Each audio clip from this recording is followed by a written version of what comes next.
Hola, bienvenidos. Mi nombre es José Manuel López García. Creatividad y sensibilidad. En este vídeo voy a realizar una serie de comentarios, análisis, críticas, valoraciones acerca de algunas frases que están escritas en el libro de Mercedes Velasco Irigoyen titulado Creatividad, sensibilidad y fantasía. Al hilo de algunas frases entresacadas del libro, voy a realizar mis propios comentarios en relación con lo que yo entiendo por creatividad y sensibilidad. No cabe duda de que el pensamiento realista es el que sigue las reglas de la lógica y no se puede dudar de que es un pensamiento o un tipo de pensar muy importante, porque supone estar adaptado a la realidad exterior, pero también supone que la persona sabe desenvolverse bien en el ámbito de los conocimientos, en el ámbito de la filosofía, de la matemática, también de otras ciencias, las ciencias naturales, por ejemplo, etcétera, etcétera. Pero también hay que considerar que el pensamiento imaginativo es importantísimo. Ya, por ejemplo, pues un científico como Einstein dijo que la imaginación era realmente decisiva. Incluso para él era más importante la imaginación incluso que el conocimiento, podríamos decir. Realmente tanto el conocimiento como la capacidad imaginativa son fundamentales, diríamos, en el ámbito del conocimiento, no cabe ninguna duda. Y a veces es cierto que ha habido determinadas dificultades a la hora de definir lo que es el pensamiento imaginativo. A mi juicio es simplemente la capacidad de combinar y recombinar los elementos que previamente se han conocido o se han entendido o se han observado. Por ejemplo, se dice de un individuo que tiene imaginación si resuelve un problema de una manera original.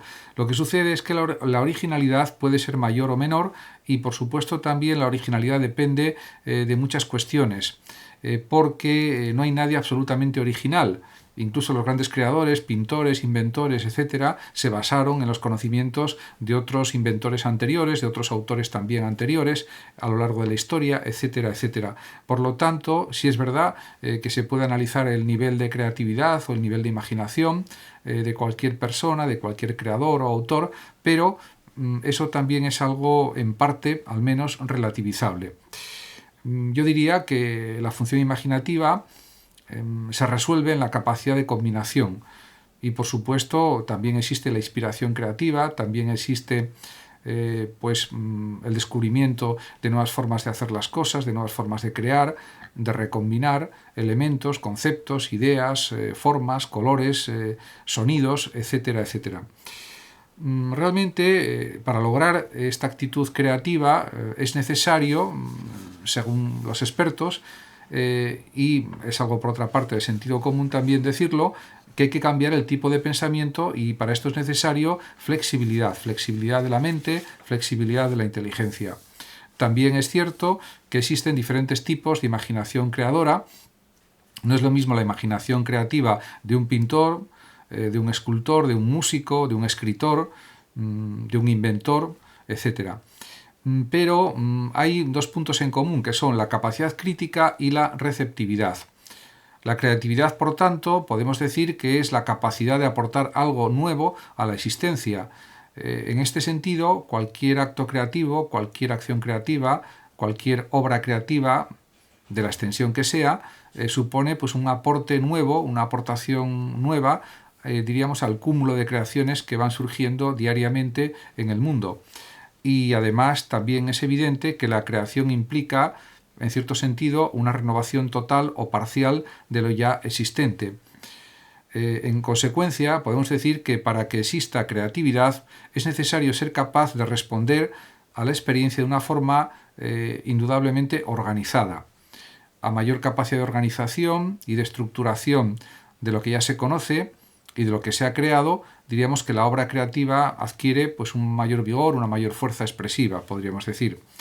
Y ejemplos de esto se pueden poner numerosos. Por ejemplo, una nueva manera de pensar sobre problemas sociales, un escrito, un poema, una pintura, son ejemplos de reorganización del material ya existente o de lo ya creado anteriormente. Además, se puede decir con seguridad, y esto puede resultar pues asombroso o puede resultar raro, pero es así, la sociedad necesita desesperadamente contar con individuos creativos.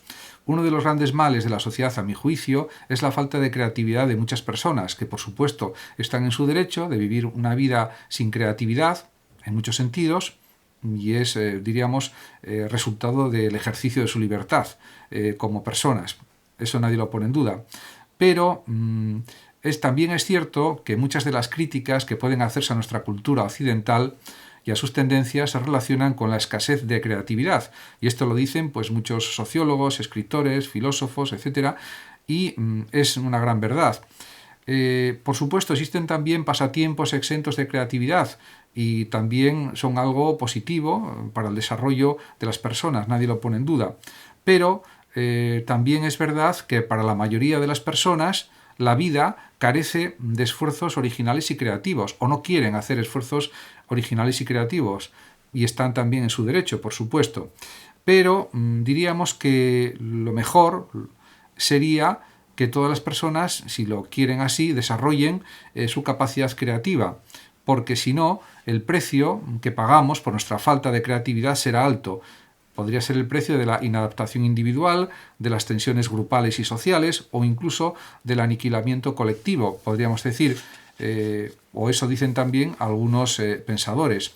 Y bueno, quizás pueda parecer pues algo excesivo, pero realmente lo que está claro es que la capacidad creativa tiene que ser más valorada y más apreciada por la sociedad, y esto actualmente no está sucediendo. Por otra parte, cabe decir también que toda creación debe ser un producto observable. Y tan importante es la creación de contenidos que no sean muy grandes o muy extensos como otros que sean extensos o muy grandes. Todo acto creativo tiene un gran valor. La creatividad, además, imprime el sello o las características del individuo al producto creado. Entendiendo producto creado, pues puede ser pues, un libro, un artículo, un dibujo, una pintura, una composición musical, etcétera, etcétera. Y hay otra cuestión que también a veces se pasa de largo por ella y no se atiende suficientemente y hay que definirla bien. Y es la relacionada con que no hay distinción alguna entre creatividad buena o mala. Esto de creatividad buena habría que ponerlo buena entre comillas y mala entre comillas, porque ambos actos son creativos y suponen un esfuerzo creativo que se realiza satisfactoriamente por el creador, porque le gusta crear, pero que también suponen un esfuerzo que hay que valorar y reconocer por parte de la sociedad. Además, el móvil de la creatividad, o el motivo de la creatividad, o la motivación de la creatividad, podría decirse también, parece ser, según las investigaciones realizadas al respecto, y además diríamos que se puede saber sin falta de realizar esas investigaciones, es la tendencia del ser humano a realizarse, a autorrealizarse y a llegar a ser lo máximo que puede ser en esta vida. En este sentido, pues no hace falta dar demasiadas explicaciones. Y además la sociedad tiene que dar un valor y calificar el acto creativo y reconocer el esfuerzo realizado. Eso también. Además, también es verdad que existen casos de personas que prefieren realizar creaciones o actos creativos una vez jubilados, y están en su derecho, por supuesto, y se dedican en estos casos a pintar, a escribir y a otras actividades que siempre habían deseado realizar y se manifiestan, por ejemplo, como excelentes escritores o pintores. Pongamos por ejemplo. La historia, además, pone de manifiesto que cuanto más original sea el producto y más grande el alcance de sus implicaciones, mayores serán las posibilidades de que sus contemporáneos lo juzguen perverso. Por ejemplo, en cuanto a desarrollo de teorías, por ejemplo, astronómicas y de otro tipo, está el caso de Copérnico, que cuando desarrolló el heliocentrismo, frente al geocentrismo de Aristóteles, pues fue acusado de ser hereje, etcétera. Entonces, realmente ha habido muchos genios a lo largo de la historia que no han sido reconocidos en vida y después de muertos se les ha reconocido su trabajo creativo, su actividad creativa. Lo lógico sería que esto no sucediera de esa manera, pero es lo que sucede pues a veces con frecuencia. Por tanto, conviene llamar la atención sobre estas cuestiones también. Realmente, la creación auténticamente significativa puede ser de una idea, de una obra de arte, de un descubrimiento científico, y en este sentido, en un primer momento, estas producciones creativas, sean las que sean, pueden ser calificadas de forma errónea como malas o inútiles o inadecuadas, y eso pues muchas veces se observa que es falso. Primero, todo acto creativo puede tener mayor o menor valor, pero tiene un valor. Y luego también hay que considerar que puede parecer obvia la obra que se ha creado y solo mucho tiempo después, en muchas ocasiones, recibe la evaluación definitiva que la califica de contribución creativa.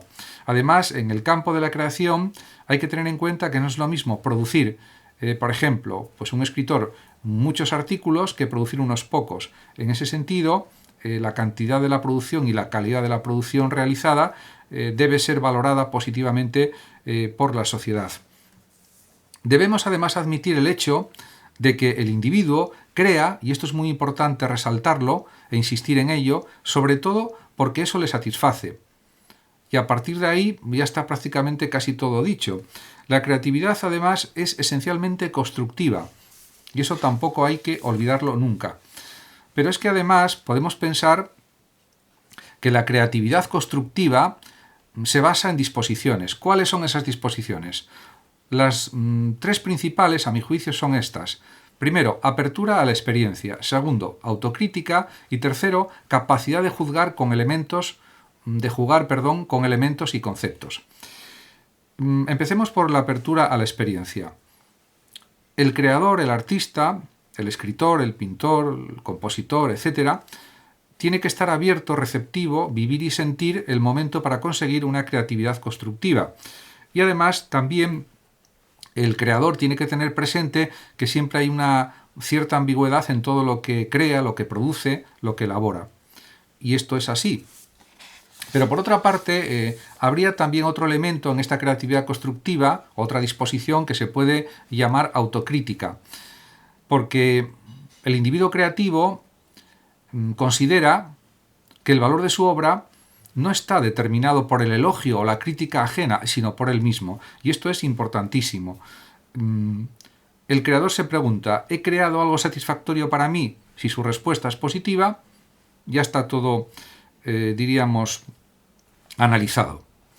Y aparte, también el creador se puede preguntar, ¿refleja alguna parte de mí mismo lo que he creado? ¿Mi sentimiento, mi pensamiento, etcétera?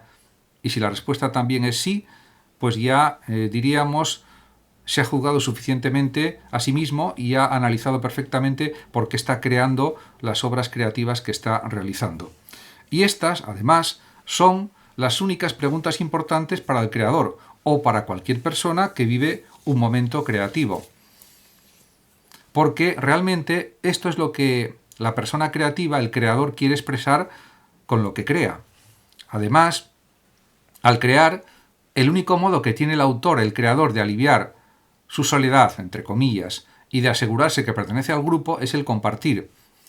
Realmente lo que se crea no es para meterlo en un cajón y dejarlo ahí olvidado, sino es para que los demás vean lo que se ha creado, lo analicen, disfruten de lo creado, etc.